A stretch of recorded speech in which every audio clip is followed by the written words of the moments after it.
Gary Connery is a skydiver, base jumper, and professional stuntman who has performed stunt work in numerous films such as The Beach, Batman Begins, some James Bond movies, and Indiana Jones. He's also acted as the stunt double for Gary Oldman, Leonardo DiCaprio, and Rowan Atkinson, as well as John Hurt.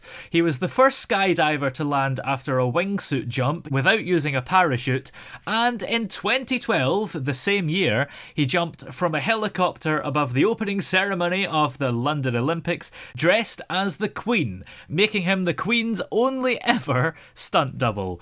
And he's with us here just now. How are you today? Yeah, very good. Thanks for having me on your show. So I want to ask about the Olympics first of all. How did you actually get that job? It was essentially who's capable of doing the job. And also LOCOG, the company that was set up to organise and produce the Olympics, they were obliged to ask 3 independent parties about costings for everything that covered the Olympics. So who's laying the turf, who's supplying the glasses for, and canapes for drinks and what have you.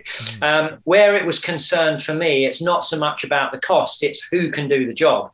Because there's very few known base jumpers in the UK that also work in the world of TV and film. Yeah. So 3 independent parties were asked, who do you think is going to be right for this job? One of those people happened to be a friend of mine, and it was through him that ultimately I then got a call from a guy called Scott Buchanan to go to the Olympic offices and basically have this idea pitched to me. So the fact that I already knew Danny Boyle from having worked on the film The Beach, as you mentioned, and the fact that of those 3 people that they asked, my name had come up 3 times. Wow. So it was fantastic. It was kind of a no-brainer for them to go with me because I already had that rapport and my name was mentioned 3 times. Yeah. And you mentioned that they pitched the idea to you. So did you know then that you were going to be the Queen, or did they just say you're going to jump out of a helicopter in some way? There's 2 sort of answers to that question, really.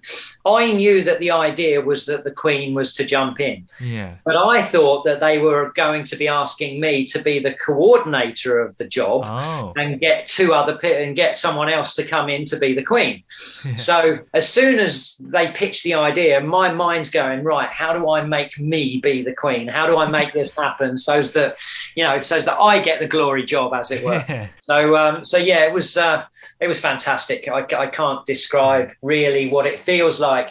I mean, it's mad, to have the Olympics that close to home, then to be asked to be in the opening ceremony, then to be asked to be the arrival of the Queen at the opening ceremony. It's totally bonkers. Yeah. It's indescribable. And that's really the one moment that people remember from the overall ceremony, isn't it? It is. It's interesting when I do speak to people about it, and I say to them, what do you remember about the opening ceremony of the London Olympics?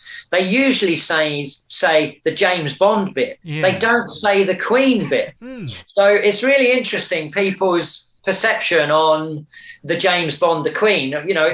She was kind of a Bond girl in that moment. Did you have to rehearse for it? Presumably you did, but how did you? Because if you rehearsed at the location, it maybe give the game away a bit. Yes, we had to rehearse. We did rehearse at the location. I think we did 5 jumps into the area late at night. Yeah. But the thing was, anybody that saw that still didn't know who we were supposed to be because none of the pre-recorded stuff was available for people to see before the night anyway. So it was only, how many people really knew about it within the production, I don't actually know, but I'm guessing there must have been 50 odd people that knew. But who wants to give up that kind of a secret? Because then you go and spoil it, don't you? So we did some off-site jumping at some skydiving centres, Hinton in the Hedges, and a skydiving centre that's no longer there actually because they built a load of houses on it down in Swindon, and on location at the stadium itself. Yeah, the timing as well had to be quite accurate, didn't it? Did you have ways of knowing when you were meant to jump to be in sync? Again, here I am laughing because of how that played out.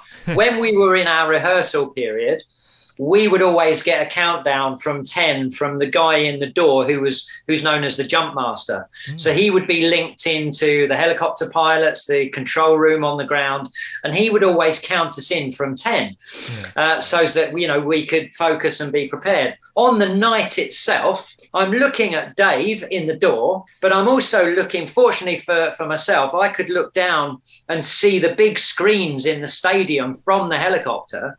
Wow. To see where the pre-record had got to. And I'm looking at Dave thinking, Dave, you're not counting yet. You should be counting because I'm supposed to be going out the door really, really soon. And he's looked at me all of a sudden and he's like, 3, 2, 1. So wow. On the night, there was just miscommunication and it hadn't gone correctly from the radio telephony perspective. But because I could see the screens, it still worked out. It was still good because I still knew when to go.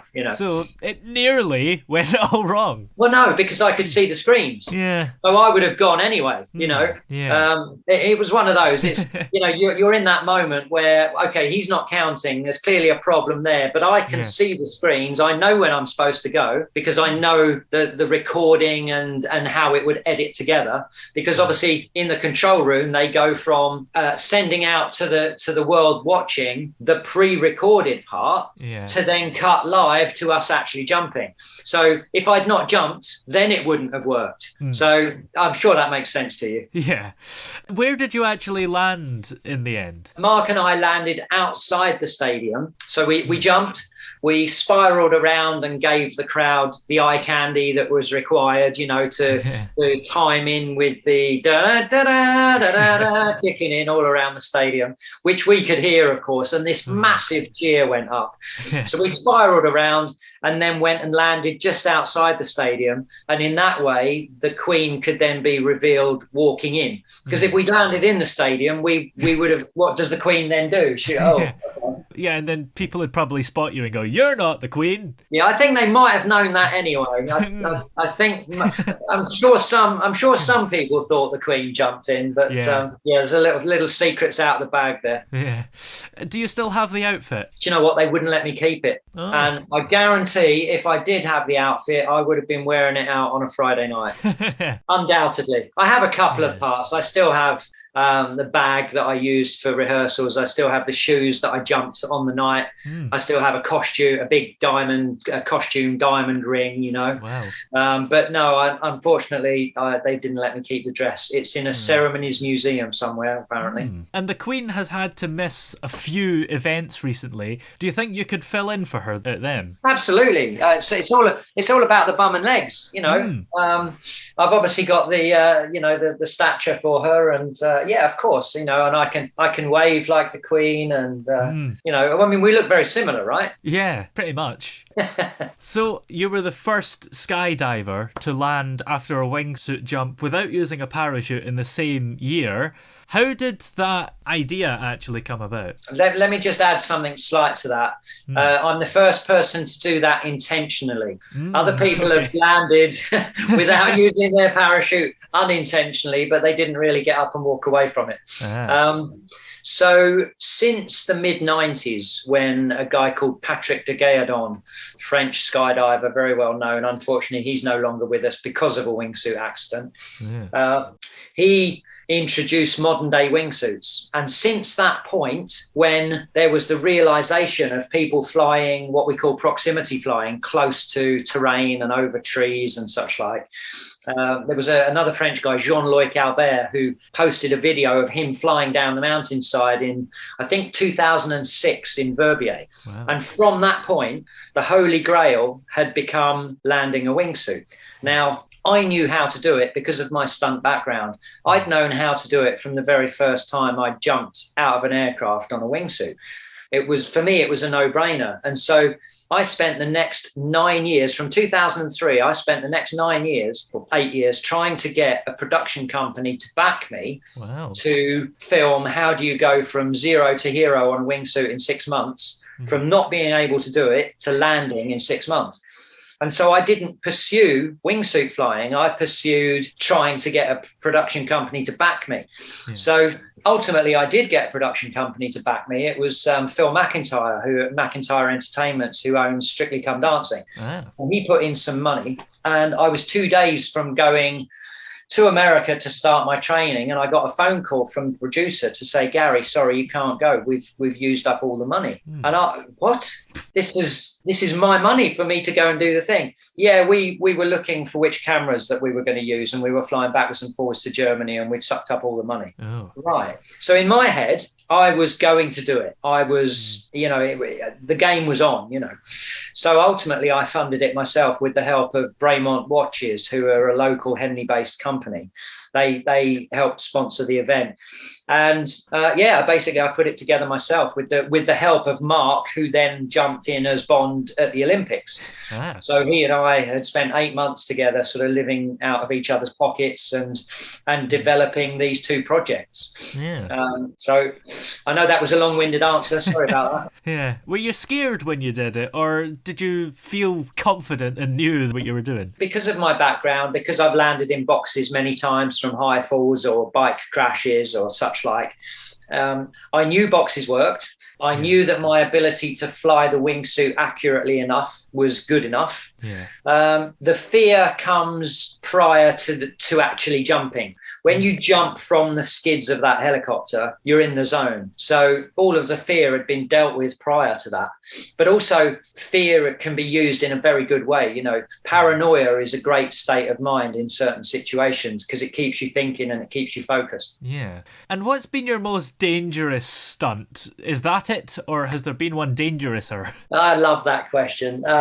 So things are only dangerous if they hurt you. So I would ask you, what is dangerous? And I don't mean give me an example of something that you think is dangerous, but describe dangerous. When there is a risk of injuring yourself or a fatal accident. Okay, so my biggest injury in life has come whilst playing non-stop cricket with a 3 and a 5-year-old.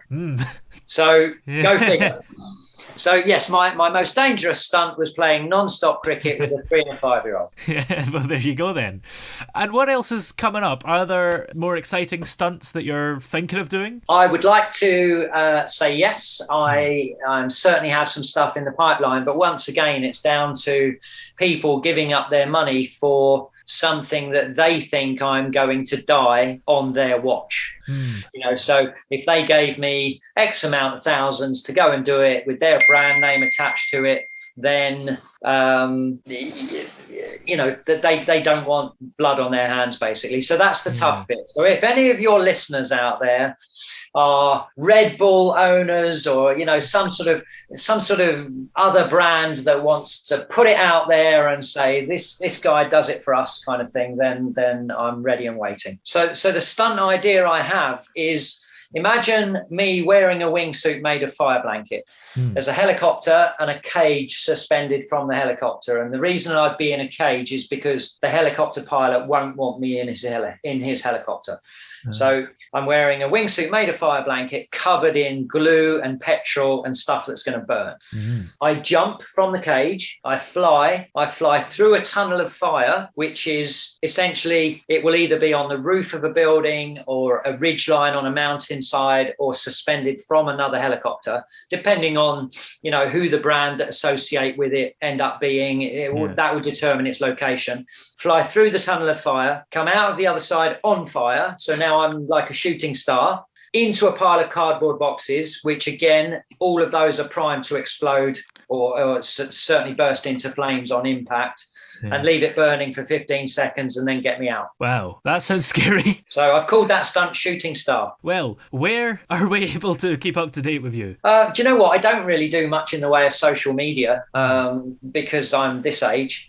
And, I was born way before the whole social media thing. And yet kids are born with it today, aren't they? They're born with a mobile phone in their pocket. So, good question. I don't really do it, to be quite honest. Well, many thanks for coming on today. It's been great to have you on the show. No worries. Thank you for having me.